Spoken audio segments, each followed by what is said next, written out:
desde la última vez que nos vimos por estos medios, ha dado otra vuelta sobre su eje imaginario y, por supuesto, sigue generando acontecimientos en pleno desarrollo.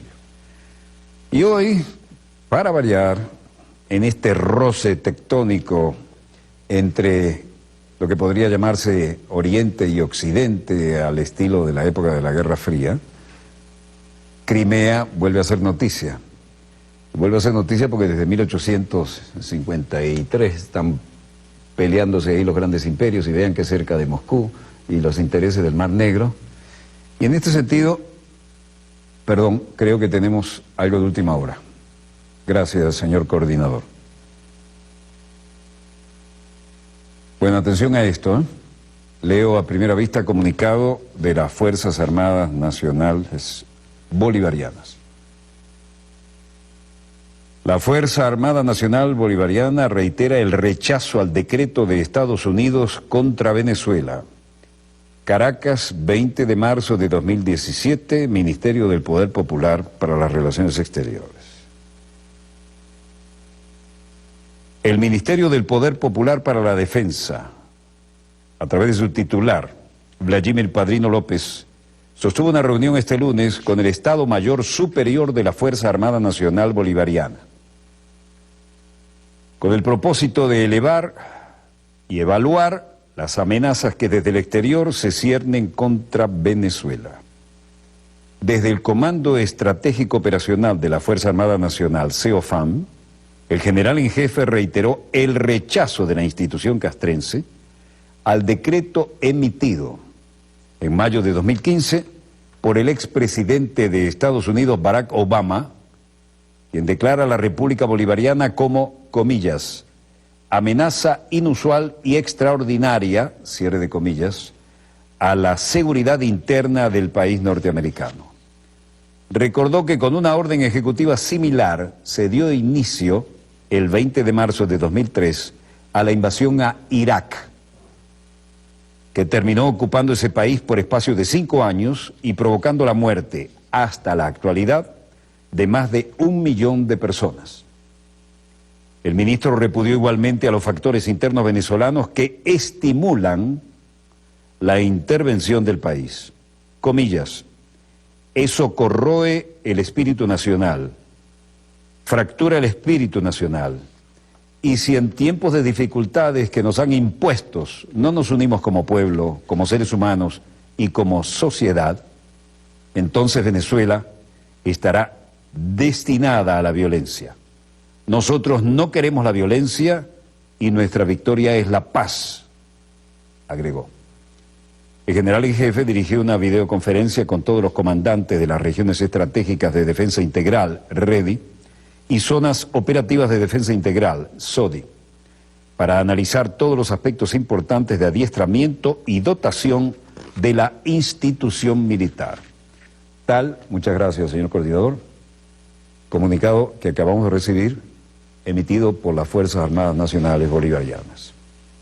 Y se hablaba de la península de Crimea, ¿no?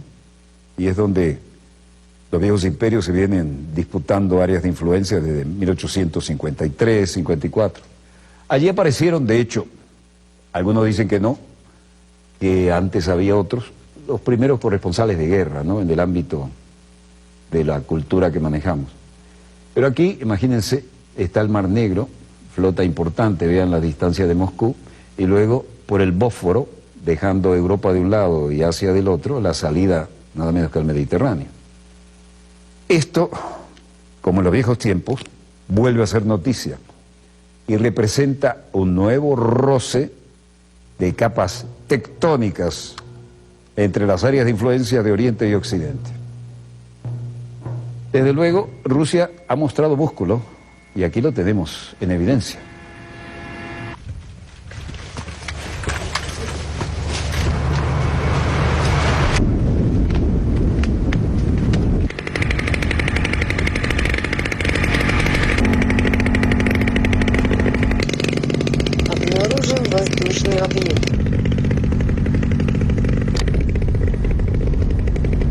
Misiles portátiles antiaéreos para vuelos de baja altura. Los de gran altura, por supuesto, son autopropulsados. la electrónica en comando, control y comunicaciones, todo un mensaje y todo un despliegue. Rusia realiza maniobras militares en la polémica Crimea. Las crecientes tensiones entre Rusia y Ucrania no impiden a Moscú realizar maniobras masivas en la península de Crimea. Las maniobras participan más de 2.500 paracaidistas y unos 600 equipos militares de todo tipo, informado este lunes el comandante de las tropas aerotransportadas, Andrei Serdyukov, quien dirige las operaciones. Al anunciar que estos ejercicios militares arrancan hoy, el alto mando castrense ruso ha agregado que en ellos participan también la flota del Mar Negro, de la Marina de Guerra, y las fuerzas aeroespaciales rusas. Según los medios de comunicación rusos, algunas brigadas de paracaidistas se desplazaron ya desde la ciudad de Ulan-Ude, Siberia Oriental, situada a 5.000 kilómetros de Crimea, en una demostración logística muy fuerte. Estos simulacros son destinados a evaluar la preparación de las tropas y estarán enfocados, sobre todo, en la defensa del territorio nacional ruso, en un eventual ataque de formaciones armadas ligeras y de fuerzas regulares del enemigo. Durante las maniobras, los paracaidistas entrenarán tácticas de defensa junto a los efectivos de la flota del Mar Negro. Vieron esa arquitectura naval, ¿no? Espectacular. Y luego destruirán al enemigo con el apoyo de los aviones de la Fuerza Aeroespacial, ha resumido Serdyukov al objetivo de las maniobras. Veíamos ahí todas las unidades de superficie misilísticas, ¿no? En lugar de estos ejercicios es de suma importancia porque se trata del punto de auge de las tensiones entre Moscú y Kiev, pues Crimea fue reintegrada a la Federación Rusa tras celebrar un referéndum de independencia, lo que sin embargo indignó a las autoridades ucranianas. Las maniobras rusas se producen mientras el Ministerio de Defensa de Ucrania anunció sus planes para realizar este año, sin concretar fecha hasta ahora, 25 maniobras militares en Kherson Oblast, la región ucraniana situada al norte de Crimea, en los que se utilizarán sistemas de misiles de superficie-aire Buk de tamaño medio. Lo que busca Kiev, según el ministro ucraniano del Interior, Arsen Avakov, es recuperar el control de Crimea, y para ello tiene un plan, aunque no especificó de qué plan se trata, pero aseguró que esto se puede lograr en poco tiempo por la vía diplomática y militar, aunque al parecer y por la muestra de músculo hay otros que piensan diferente.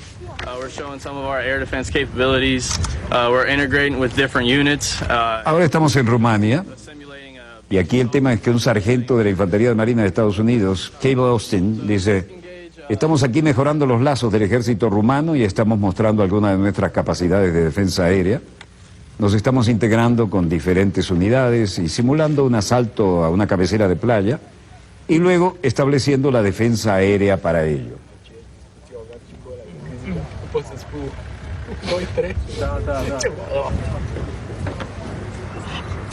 Luego hizo otras declaraciones, sargento de los Estados Unidos, Brianna Conway. Morteros de gran alcance y los misiles tierra-aire para blancos de baja altura.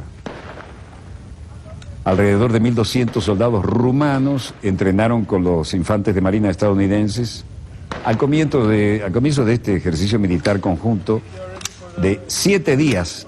Este lunes 20 de marzo inició parte del ejercicio de la OTAN, Tormenta de Primavera 17.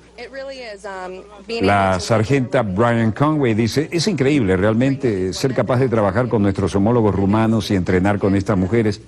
Son absolutamente increíbles y es genial obtener conocimiento sobre su cantidad de habilidades que no tenemos y enseñarles a nuestra vez las habilidades que nosotros sí tenemos, porque esto es una buena compensación.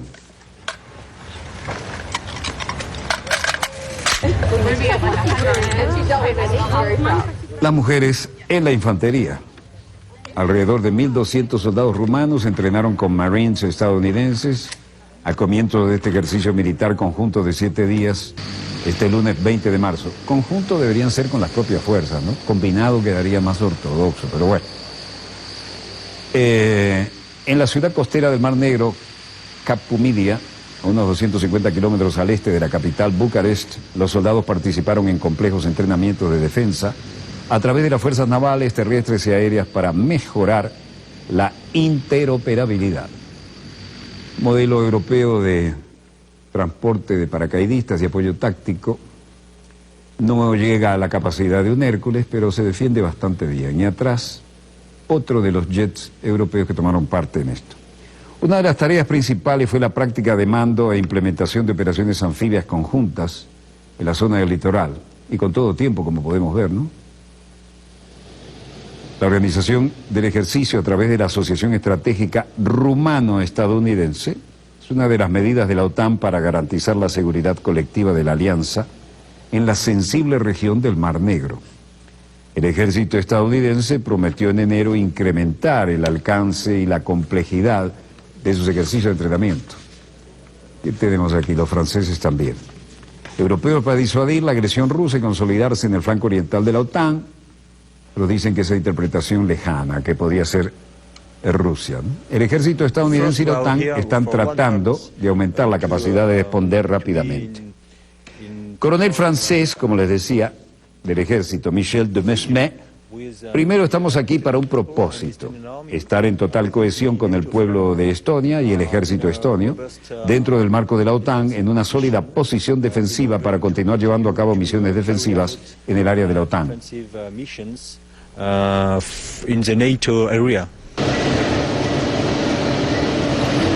Primer grupo de soldados franceses del Batallón Internacional de la OTAN llega a Estonia en este despliegue bastante aparatoso. Integrado por 50 militares franceses, llegó a Estonia, informó el Mando General de las Fuerzas de Defensa del Báltico. Se aprobó un incremento sin precedentes de su presencia militar en el este de Europa por parte de la OTAN, que incluye el despliegue de batallones multinacionales, oigan bien, de Estonia, Letonia, Lituania y Polonia, en el marco de una política de contención a Rusia, a la que acusan de desestabilizar la situación en Ucrania. Soldados franceses en un avión de transporte militar aterrizaron en la base de Amari ubicada cerca de Tallinn. Y aquí están mostrando mucho músculo los chinos. Vean esto. Disparan sus aviones de última generación sin catapulta. Proa peraltada y allá van. Birreactores, todo a fondo. Ya no se necesitan las complicadas catapultas para las cuales necesitan turbinas de vapor. Chen Youqiu, comandante de la formación del portaaviones chino que acabamos de ver, el cambio de las temperaturas frías y calientes y las olas, todo esto han puesto en una prueba ácida a toda nuestra formación, incluyendo a los pilotos y a los navegantes. Esto reforzará la confianza de otros pilotos y después de regresar les podría decir cómo volar bajo tales condiciones climáticas difíciles. Vean que está muy picado el mar, y podrían ser preparativos más detallados para garantizar la seguridad. Así lo dijo Zhang Ye, jefe del Estado Mayor de la Unidad de Aviación. El mayor desafío para el portaaviones es la seguridad. El medio ambiente es duro y la cubierta es pequeña, pero somos muy exigentes para garantizar la seguridad.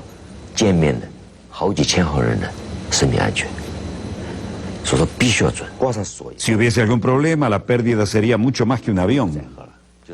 Pero tenemos el cable de parada y el piloto sentirá una carga negativa cuando enganche su gancho de cola, es decir, el gancho que sostiene la aeronave, lo que provocaría algunos cambios en el estado de la mente por parte del piloto, sintiéndonos un poco excitados. Después de aterrizar nos saludamos con flores y saludos. Nos sentimos muy emocionados y eso es lo que quiero poner en evidencia. China ingresa al mundo de los portaaviones estratégicos y lo hace por todo lo alto. Primer vuelo desde el portaaviones chino Liaoning. El mar agitado y el mal tiempo plantearon grandes desafíos. Y aquí, reunión de ministros de alto nivel, ministro de Relaciones Exteriores de Japón, Fumio Kishida, y está con Sergei Lavrov. Rusia y Japón prevén realizar más de 30 actividades de maniobras de diferente calibre y sitio en materia de defensa.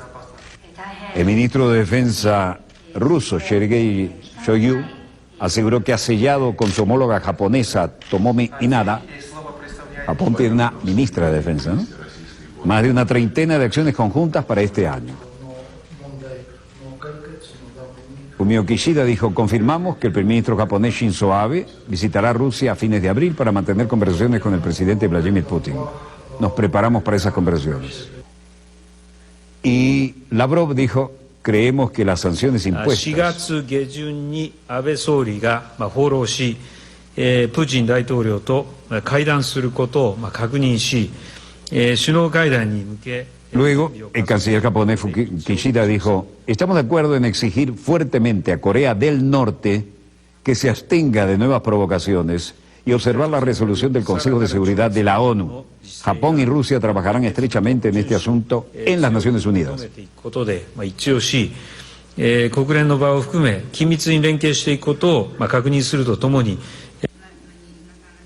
Y luego Lavrov cerró diciendo: creemos que las sanciones impuestas por el Consejo de Seguridad de las Naciones Unidas en Pyongyang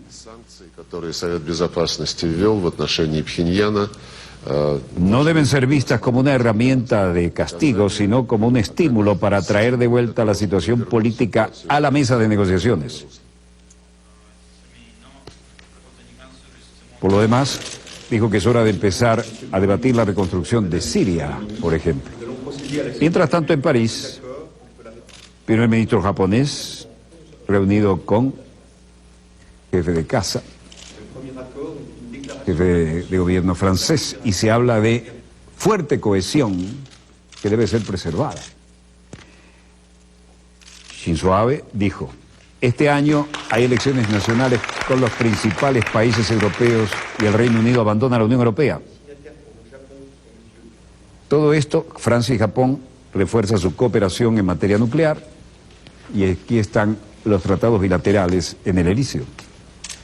En el encuentro entre las dos delegaciones, la ministra francesa de Medio Ambiente, Ségolène Royal, y el ministro japonés de Economía, Hiroshi Geseko, firmaron una declaración de intenciones sobre cooperación bilateral en materia de energía nuclear civil.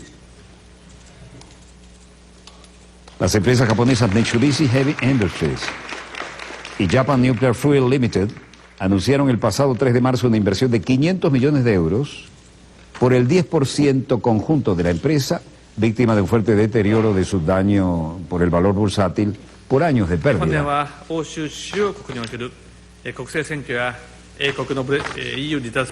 Este año elecciones nacionales en las provincias y países europeos, el Reino Unido abandona la Unión Europea y en este contexto estamos en un momento de cambio y espero también que se mantenga la cohesión de Europa y que podemos seguir de acuerdo en nuestras iniciativas nuevas.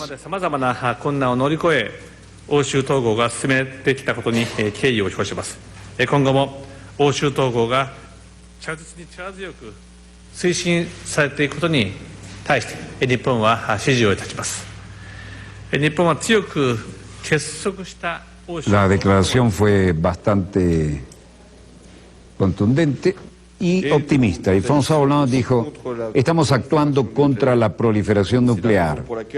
Por eso condenamos las pruebas de misiles de Corea del Norte y desarrollamos su programa nuclear y balístico en violación de todas las obligaciones internacionales.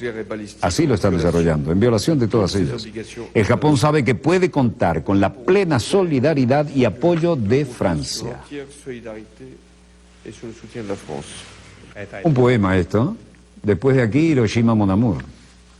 ¿Recuerdan esa vieja película francesa? No vieja, clásica. Cosas de Sanchos. Mientras tanto, China e Israel,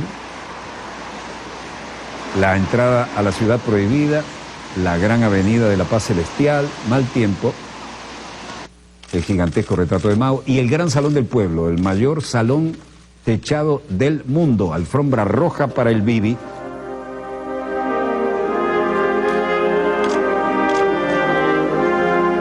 Himno de Israel, resuena maravillosamente bien cualquier himno en ese gran salón.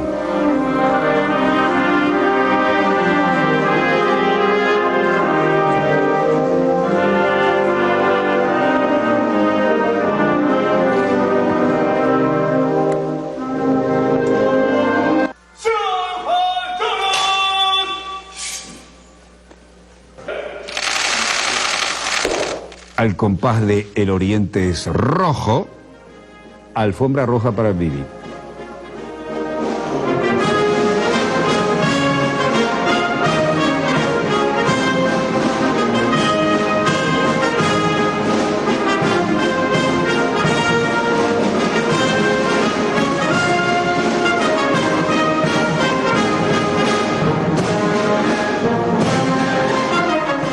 No tenía claro cómo seguía el protocolo, lo rompió haciendo la pregunta. Un poco tenso el Bibi, ¿eh? Netanyahu propuso el establecimiento de una vía rápida para los inversionistas israelíes y chinos y planteó la cuestión de dedicar una vía aérea directa entre Shanghái y Tel Aviv.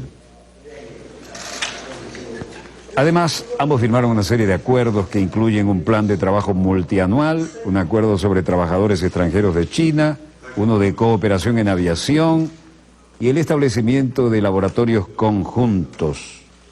Más tarde, Netanyahu dio un discurso en una reunión de empresarios israelíes y chinos.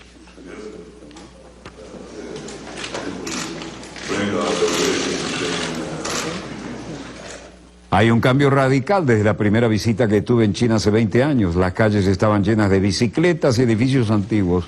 Muy cierto. Eso fue lo que comprobamos en el 85 cuando estuvimos allá. Hoy, carros último modelo que no caben ya. Y hoy veo la fuerza del progreso chino con todos sus desafíos y todos sus problemas para asumir su lugar en el escenario mundial de una forma muy emocionante. En este periodo, Israel tampoco se ha detenido. Israel se ha movido y se ha convertido en uno de los principales centros de innovación global y en una potencia de tecnología mundial.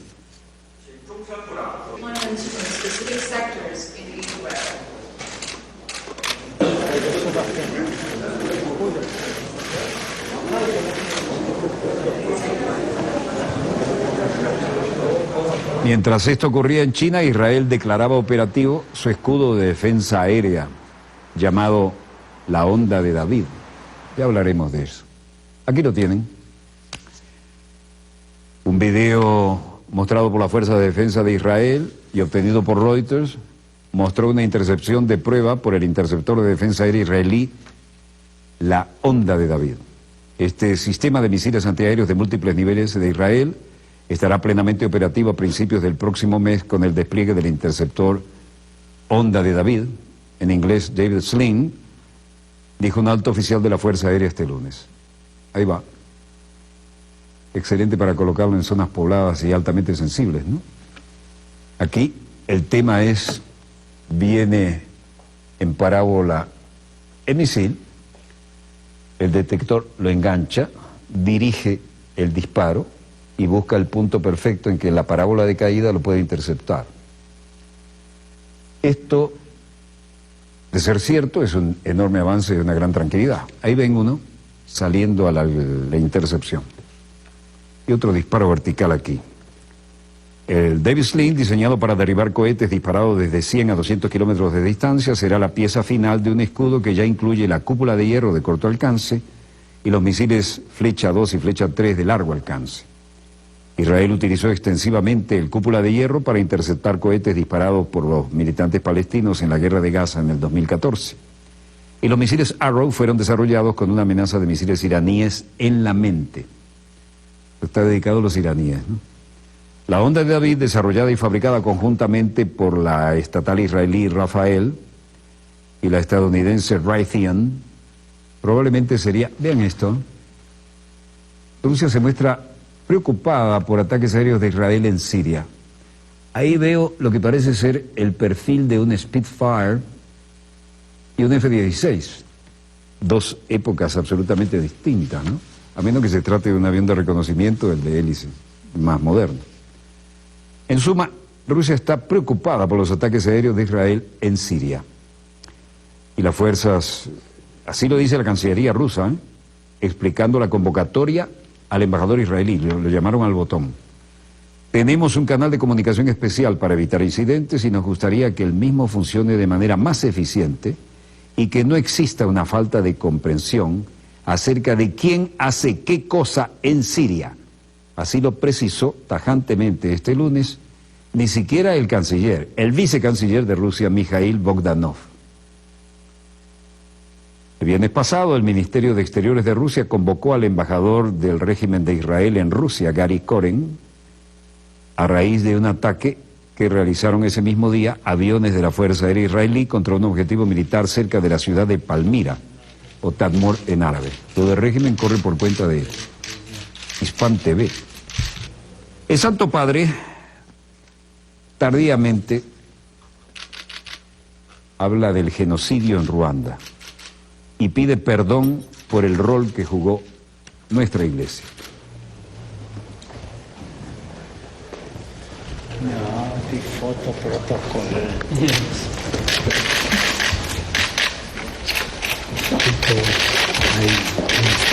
Recuperarse del flagelo del que fue víctima.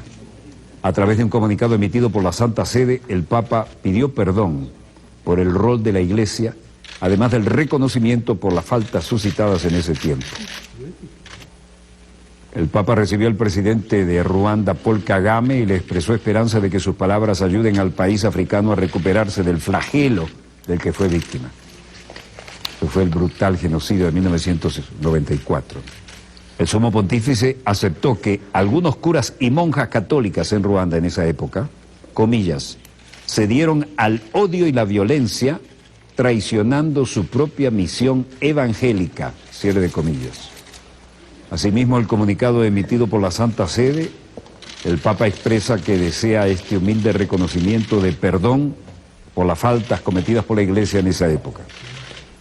Deseo que este humilde reconocimiento de las faltas en ese periodo, que desafortunadamente empañaron la imagen de la Iglesia, contribuirán a una purificación de la memoria y promoverán con esperanza renovada y renovada confianza movernos hacia un futuro de paz, señaló el Papa, y lo acompañó hasta la puerta del despacho pontificio. Bueno, tarde, muy tarde, pero al menos reconocimiento, ¿no? Un Papa latinoamericano que tiene los pantalones bien puestos y asume cosas en las que él no era responsable como pontífice. Pero en todo caso, un gesto que ya era hora y que le honra. No veo en los monitores de satélites nada nuevo. Bueno, no, hay cosas nuevas, pero no que superen lo que tenemos en la pauta o la que tenemos previsto para el segundo bloque.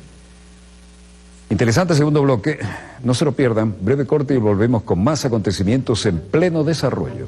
Desde el estudio 3 de Venezolana de Televisión, el canal pionero de la televisión venezolana. Ya volvemos.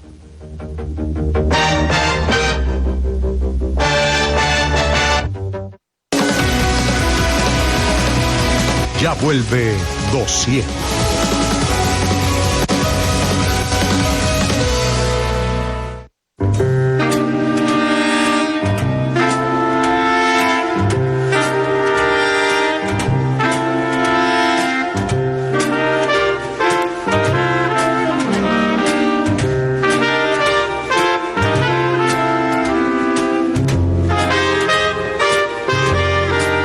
No se pierdan su programa, La Política en el Diván, por el mejor canal de Venezuela, Venezolana de Televisión.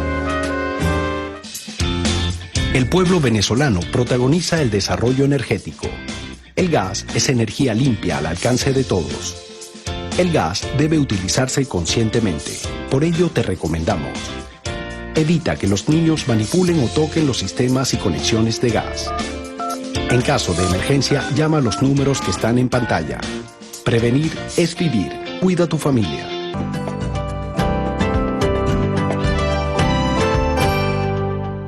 Esta misión fue creada por el Comandante Supremo para darle alegría al pueblo venezolano, para devolverle una sonrisa.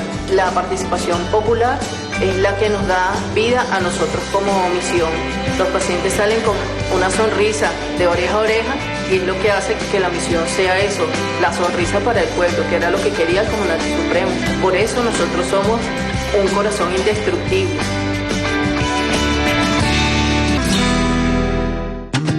En En nuestra patria, las tragedias las hemos transformado en retos, en logros superiores y en espacios de felicidad.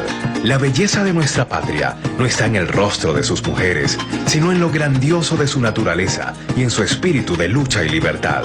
Somos la patria de Bolívar. Somos tierra sagrada de paz y alegría. Nuestras raíces son profundas y heroicas. Somos el Banco Agrícola de Venezuela. Bueno, decían que nosotros estábamos locos porque nosotros agarramos esta empresa. Tuvimos la fe y vino Nicolás Maduro, que está lleno de amor y humildad, y agarró el mando y el riel de esta empresa. De 300 toneladas, por lo menos en productos trilaminados. El año pasado ya hemos superado la barrera de las 1.400 toneladas. Impresos venezolanos.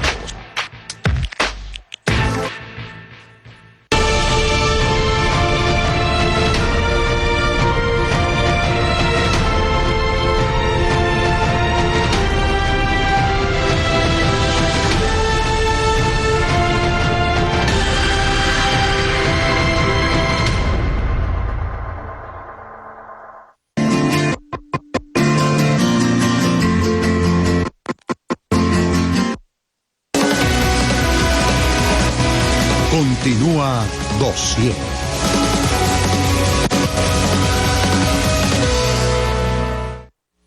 Volvemos con más acontecimientos en pleno desarrollo y Alemania sigue siendo centro de importantes actividades. Qué contundente diferencia a los tiempos en que estábamos allá con Berlín dividido todavía, ¿no? Y la ex Unión Soviética llegó hasta ahí, hasta el Charlie Checkpoint. Pero hay una modificación de pauta del segundo bloque y ¿tenemos algún comunicado, señor coordinador? Aquí me entregan uno que dice: Venezuela felicita al pueblo de Irán por el inicio del nuevo año persa. La República Bolivariana de Venezuela expresó en un comunicado sus felicitaciones al gobierno y al pueblo de Irán por la celebración del año 1396 de la Égira Solar, celebración de Noruz, que marca el nuevo año persa, conocida como Patrimonio Intangible de la Humanidad por la Organización de las Naciones Unidas para la Educación y las Ciencias y la Cultura, UNESCO. En este año de renovación y renacimiento deseamos al hermano pueblo iraní y sus autoridades importante avance en el desarrollo económico, así como la conservación de la paz y estabilidad como nación independiente, señala el texto difundido por la Cancillería venezolana. Y esperamos tener el texto completo. Mientras tanto, hay acontecimientos en pleno desarrollo que queremos compartir con ustedes. Veamos, señor director, nuestro video y, naturalmente, hubo una muy fluida situación en lo que responde al nuevo presidente de Estados Unidos y Angela Merkel, ¿no? Nice, friendly reporter. Well, first of all, I don't believe in an isolationist policy. Insultos y fracaso con todos los frentes. La reunión de Trump fue catastrófica para Merkel, dicen algunas fuentes. La canciller de Alemania, Angela Merkel, recibió desaires e insultos discernibles en su primera reunión con Donald Trump, mientras que para el presidente de Estados Unidos solo fue un día más de comportamiento escandaloso y controversia, sostiene el analista político John Lee en un artículo para RT. El especialista considera graves consecuencias de la rudeza de este nivel diplomático. No debe subestimarse, pero resulta aún más importante que Merkel sabrá que salió sin nada de este encuentro, dicen algunos, con las manos vacías. Hubo ahí una actitud sobradora del presidente de Estados Unidos. Cuando Merkel le dijo estrechémonos la mano para la foto, él se negó. Comportamiento escandaloso de Trump, dicen algunos. Lee no pasa por alto el desprecio escandaloso que mostró el inquilino de la Casa Blanca a la líder germana cuando le propuso que se estrecharan la mano y cuando lo bromeó sobre el escándalo de espionaje de Estados Unidos a Alemania, y destacó que por lo menos tenemos algo en común, un comentario que a Merkel no le hizo ninguna gracia, ¿no? Esas y otras palabras revelaron lo poco que ambos tienen en común, mientras que la reacción de Merkel ilustró el abismo infranqueable que los separa. No había química, resalta Lee, quien subraya la importancia vital de las relaciones personales entre líderes mundiales. Fracaso catastrófico en todos los frentes. John Lee estima que Angela Merkel tenía dos objetivos principales en su visita a Washington: asegurar el apoyo de Estados Unidos a una Unión Europea más fuerte y calmar las preocupaciones sobre el futuro de la OTAN, y fracasó de manera catastrófica en ambos frentes. Así, Donald Trump reiteró su gran apoyo a la alianza pero recordó la necesidad de que sus integrantes contribuyan de manera justa a los costos de defensa, mientras que Merkel concluyó de un modo poco sincero que estaba satisfecha de saber la importancia que el mandatario estadounidense le otorgaba a esa organización. Poco sincero entre comillas, porque es responsabilidad de quienes dijeron eso, no nosotros. Cada país de la OTAN, dice el presidente, debe gastar al menos 2% de su Producto Interno Bruto en defensa. Estados Unidos destina $650.000 millones anuales, es decir, no un 2%, sino un 3,61%. Francia, Turquía, Alemania, Italia y Canadá, todas potencias económicas, gastan menos de 2% requerido. Entonces Trump dice, oigan, si estamos peleando juntos, si nos estamos preparando juntos para cualquier eventualidad, tienen que meter mano en el bolsillo para los gastos de defensa y no hacerlo todos nosotros. Lee valora que Trump le molesta especialmente la escasa contribución de Alemania, porque además de ser uno de los pocos países que desafía económicamente a Estados Unidos, dice que no pagará más, pero desafía económicamente a Estados Unidos y eso le duele, ¿no? Si el líder norteamericano avanza en su reconciliación con Rusia y la viabilidad de la OTAN se verá amenazada, y eso sería una noticia muy mala para los alemanes. La inmigración, otro tema de discordia. Parece que otro asunto confirma el abismo que existe entre Angela Merkel y Trump sobre temas de inmigración. Donald Trump expresó que se trata de un privilegio, no un derecho, porque la seguridad de nuestros ciudadanos siempre debe ser lo primero. Siempre bocón, siempre histriónico. En fin, aquí hay algo que sonó como cristalería rota. Mientras tanto, en Hannover sigue jugando como gran estadista la señora Merkel. Y aquí dice... Gestatten Sie mir, dass ich hier aus Hannover zuerst aus aktuellem... Por favor, permítame tomar un momento de Hannover para comentar sobre los acontecimientos actuales que tienen que ver con Turquía antes de que me concentre en nuestras conversaciones bilaterales. Salió adelante antes de atender a su invitado nipón, ¿no? Mi declaración afirma que las comparaciones nazis que salen de Turquía tienen que parar. Esas comparaciones no han cesado y no permitiremos la excusa de que el fin justifica los medios, llevando a que cada tabú se rompa sin tener en cuenta el sufrimiento de aquellos que fueron perseguidos y asesinados bajo los nazis.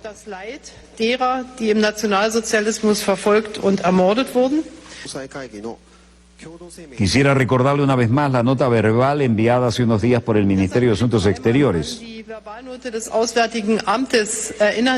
Hace unos días el gobierno alemán le dijo a Turquía a través de una nota verbal inequívoca que las apariciones de políticos turcos aquí en Alemania solo se permitirán si se llevan a cabo de acuerdo con los principios de la Constitución. En cualquier otro caso, el gobierno alemán se reserva el derecho de tomar todas las medidas necesarias, incluida la revisión de cualquier autorización dada a través de esta nota verbal. Decir esto como recordatorio y dejar claro que las reglas actuales son exactamente las que fueron expuestas en la nota verbal. Esto es un mensaje a Erdogan, ¿no? Para que no crea que pueden hacer propaganda por él en Alemania como les dé la gana. Alemania dijo que era inaceptable la acusación del presidente turco Erdogan de que la canciller Angela Merkel estaba aplicando métodos nazis contra turcos y trabajando del gobierno turco y trabajadores del gobierno turco en Alemania. En Taipei, Taiwán, interesante movida otra vez. El jefe de la Oficina de Seguridad Nacional de Taiwán, la parte de China que no pertenece todavía a Beijing, Peng Shen-chu, dice: los principales funcionarios del gobierno de Trump a cargo de las cuestiones de Asia y el Pacífico todavía no están todos en el lugar.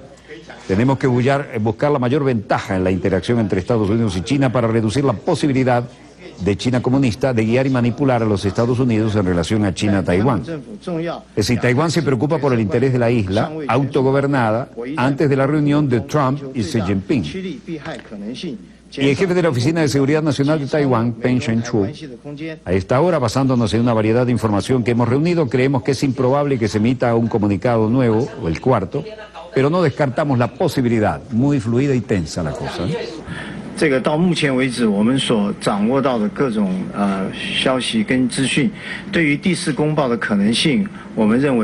suma, el gobierno de Taiwán está preocupado de ser utilizado como peón por China y Estados Unidos. Lo dijo en la isla autogobernada, que debe proteger sus propios intereses, mientras las preocupaciones de Taipei se elevan ante la esperada reunión de líderes estadounidenses y chinos. Los comentarios vienen después que el secretario de Estado estadounidense, Rex Tillerson, dijo al presidente chino Xi Jinping el domingo 19 de marzo que Beijing en Beijing, le dijo: el presidente estadounidense Donald Trump anticipa una reunión pronto. Bruselas, Naciones Unidas, Bélgica, Europa.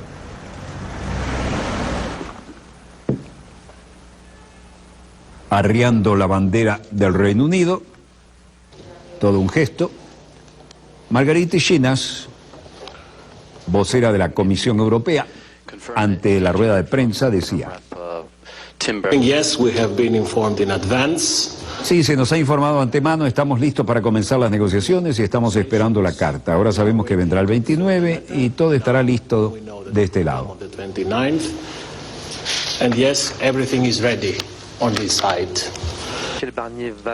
Aunque se llame Margarita Schinas, es el jefe vocero de la Comisión Europea. El primer paso después de la notificación será la adopción de directrices por parte del Consejo Europeo, que es la reacción política, si así lo desea, Consejo Europeo, si así lo decía el presidente Donald Trump, convocar esa reunión. Les recuerdo que cuando me preguntaron cuándo es inmediatamente, dije: inmediatamente significa inmediatamente. Lanzar una recomendación para abrir las negociaciones. Este es el mandato legal, si se quiere, siguiendo este proyecto de recomendación de la Comisión y el Consejo. Autorizará la apertura de las negociaciones y formalmente adoptaremos entregar el mandato al negociador de la Unión Europea, Michel Barnier. Gran Bretaña dice que activará el Brexit el 29 de marzo. Y este es todo el rollo, ¿no? Con el anuncio de Theresa May se anunciará formalmente la salida de la isla británica de la Unión Europea. En junio el pueblo británico tomó la decisión histórica de abandonar la Unión Europea y el próximo miércoles el gobierno dará curso a esta decisión e iniciará normalmente el proceso de salida. Lo dijo el comunicado a cargo del Brexit, David Davis. Y en Bruselas, el Eurogrupo, ministro de Finanzas de Holanda, Jeroen Dijsselbloem, declaraba ante algunas preguntas: mi partido perdió las elecciones y las probabilidades de que formemos parte del próximo gobierno de la coalición son extremadamente escasas. Por lo tanto, seamos realistas. Es probable que mi mandato como ministro de Finanzas llegue a su fin. No sé cuándo es eso. Ahora soy ministro de Finanzas, las negociaciones de la coalición en los Países Bajos pueden tomar bastante tiempo y durante ese periodo continuaré como presidente del Eurogrupo.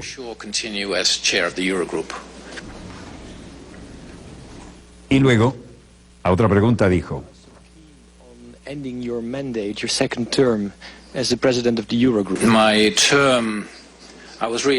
mi mandato, bueno, fui reelegido por los ministros, los miembros del Eurogrupo, y mi mandato termina ahora en enero de 2018 y hay una brecha en el tiempo entre el final del periodo y enero. Lo que sucedería en ese momento no es para mí preverlo y poder decirlo aquí. Dijsselbloem le pasa la pelota al Eurogrupo y deja en sus manos apurar su mandato si es que no va a ser ministro. Jeroen Dijsselbloem ha indicado este lunes que dependerá de los ministros de Economía y Finanzas de la Eurozona que sigan la presidencia hasta el final de su mandato en enero de 2018. Y así tranquilito se retiró y se acabaron las preguntas. Augusta, Italia. El drama de los inmigrantes a través del Mediterráneo. Más de 1.400 inmigrantes rescatados en el mar llegan a Italia.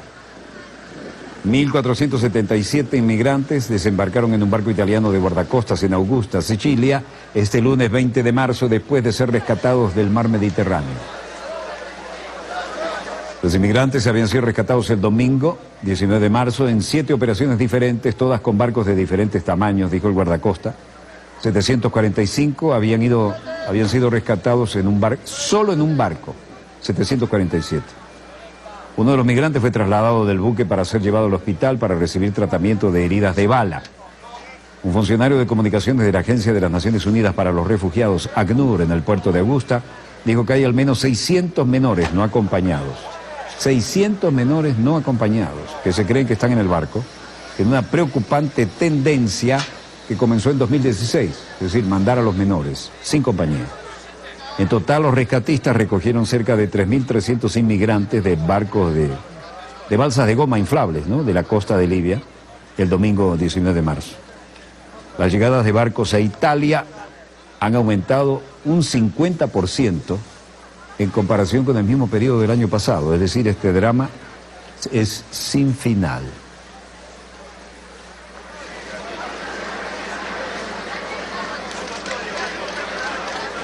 interminable el drama humano de los que se juegan la vida intentando cruzar el Mediterráneo y con la esperanza de que un guardacosta los rescate. Hemos llegado a ver pequeñas embarcaciones tan recargadas que la gente iba de pie porque no cabía nadie sentado. Un suicidio. ¿Se imaginan la vieja Europa qué alegre estará de recibir gente que no les gusta de ese color, ¿no? Lo que nos preocupa, escuchemos que hay muchos menores no acompañados, oímos que están hablando de unos 600 menores no acompañados. Así que una vez más es una tendencia que comenzó en 2016 y es mucho más preocupante este año porque no hay manera de detenerla, no se detiene.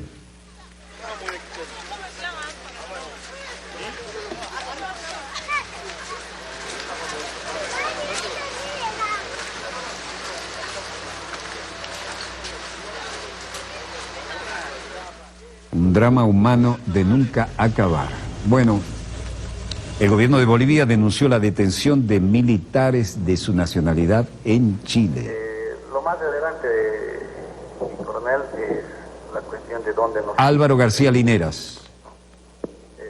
De ahí inicia toda la situación porque aparentemente habríamos... Ayer, entre 12 y 1 de la tarde, Bolivia nuevamente fue objeto de agresión por parte de miembros del Estado chileno. Han sido secuestrados en territorio nacional 9 bolivianos, afirmó el vicepresidente Álvaro García Linera en conferencia de prensa.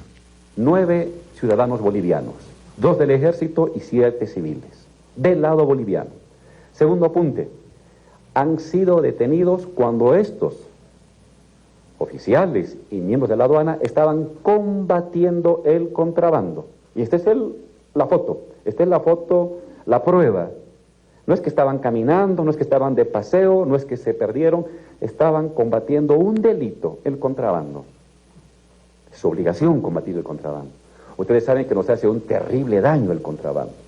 Y resulta que pobladores chilenos invaden y entran a territorio boliviano, agreden a funcionarios bolivianos y encima carabineros chilenos traspasan territorio boliviano, cruzan la frontera boliviana y secuestran a ciudadanos bolivianos que estaban combatiendo el delito. ¿Lo que va a suceder el día de mañana? ¿Otra pregunta más? Sí. Esto ha sido por este sector. Esta es la... Son camiones con placa chilena.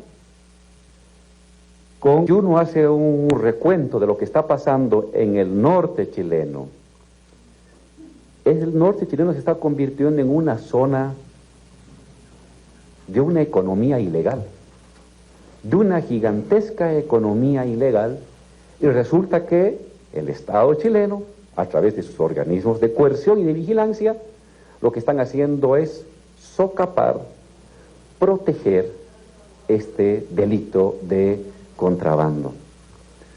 No quisiéramos creer, nos resistimos a creer que estamos ante un Estado que o protege o fomenta un delito. Constantes agresiones por parte de...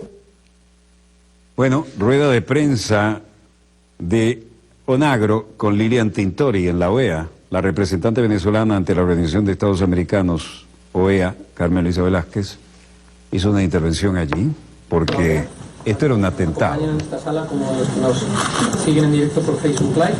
Gonzalo, ¿me permite un momento? Buenas tardes. Perdón, embajadora. Un momento. Buenas tardes, yo represento al Estado venezolano y como Estado miembro de la Organización de Estados Americanos, nosotros venimos a protestar enérgicamente esta rueda de prensa. El secretario, el señor Almagro, sabe que esto es violatorio de toda la normativa de la organización. Usted conoce que hay una normativa que señala que no se pueden hacer actos proselitistas dentro de la organización. Usted sabe que las personas que están aquí hoy representan al Partido Voluntad Popular. Usted sabe que justamente es la oposición más radical la que se ha negado a sentarse en el diálogo en Venezuela. son personas que, sin embargo, por su trayectoria violenta, circulan por todas partes del mundo desafiando al gobierno de Venezuela. Ellos tienen garantizados sus derechos. De hecho, suponemos que están aquí en Estados Unidos porque vienen a participar en las sesiones de la Comisión Interamericana de Derechos Humanos.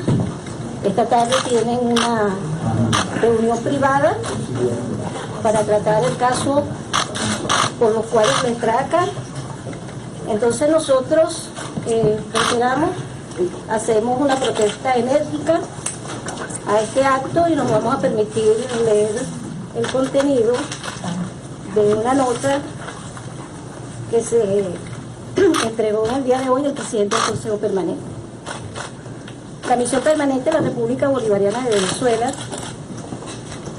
ante la OEA deplora nuevamente las acciones del señor Luis Almagro, quien en su desafuero y provocadora campaña político-mediática contra el gobierno legítimo y constitucional de Venezuela ha convocado para el 20 de marzo, que es el día de hoy,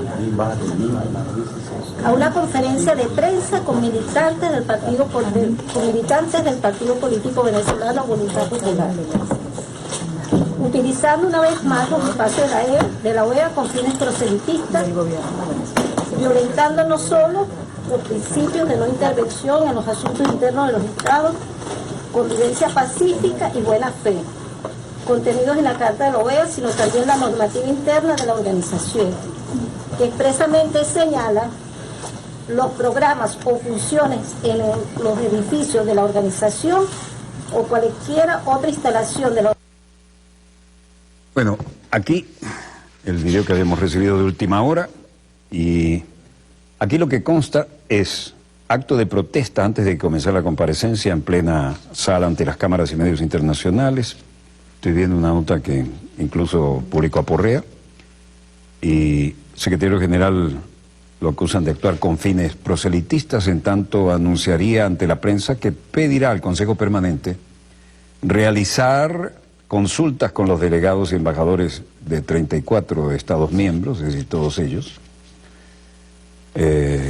por la deplorable conducta de este funcionario, el cual emplea el escenario de la OEA para inmiscuirse en los asuntos internos de las naciones miembros.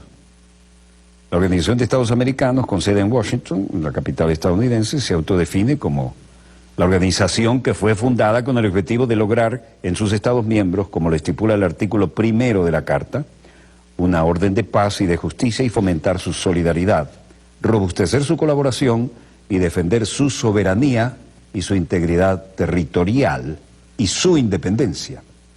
Esta es la primera aparición pública de Almagro tras haberse solicitado esta semana ante los Estados miembros suspender a Venezuela, cara dura de la OEA, pero dicha solicitud, por supuesto, no encontró el respaldo que le esperaba. Se trata de un proceso diplomático complejo, el cual requiere el apoyo de 2/3 de los 34 países miembros del organismo, es decir, 24 votos. Bueno, Onagro sigue con su libreto. Nosotros dejamos aquí el ámbito de esta muy tranquila y contundente a su vez declaración, porque cuando se tiene razón no es necesario andar con aspavientos, ¿no? Pero donde las dan las toman. Y ahí, en el ámbito de la Organización de Estados Americanos, allá en Washington, parece que tenemos un teatro de operaciones en pleno desarrollo, y esto se va a poner más interesante cada vez. Pero que quede claro, la República Bolivariana de Venezuela, en un acto de absoluta verticalidad en cuanto a su soberanía, ha dejado bien claro los puntos sobre esta maniobra miserable a la que se presta el señor Onagro. Bueno, no hay nada que amplíe en los minutitos que nos queda, nada de última hora, así que podemos cerrar tranquilos este dossier, que como ustedes saben se origina en el estudio 3 de Venezolana de Televisión, el canal pionero de la televisión venezolana, y este es el programa pionero en todo el hemisferio occidental de la información internacional vía satélite. Somos los decanos en eso. 40 años trabajando con los satélites, ¿no? En la época en que había un solo satélite de uso civil, ya lo estábamos usando, el que venía de Eurovisión. Allá del Cerro Marín, en el querido barrio de La Charneca, donde estaba TVN5. Donde quiera que se encuentren de ese lado del receptor, muchas gracias por habernos permitido estar allí con ustedes. Desde el estudio 3 de Venezolana de Televisión, el programa se origina en Venezolana de Televisión, el canal oficial de Venezuela, República Bolivariana. Y si ustedes nos ven por Telesur, sepan que se origina aquí, en Venezolana de Televisión. Les habló Walter Martínez, su productor y conductor. Una vez más, muchas gracias por permitirnos estar allí con ustedes. Disponga usted de las cámaras, señor director.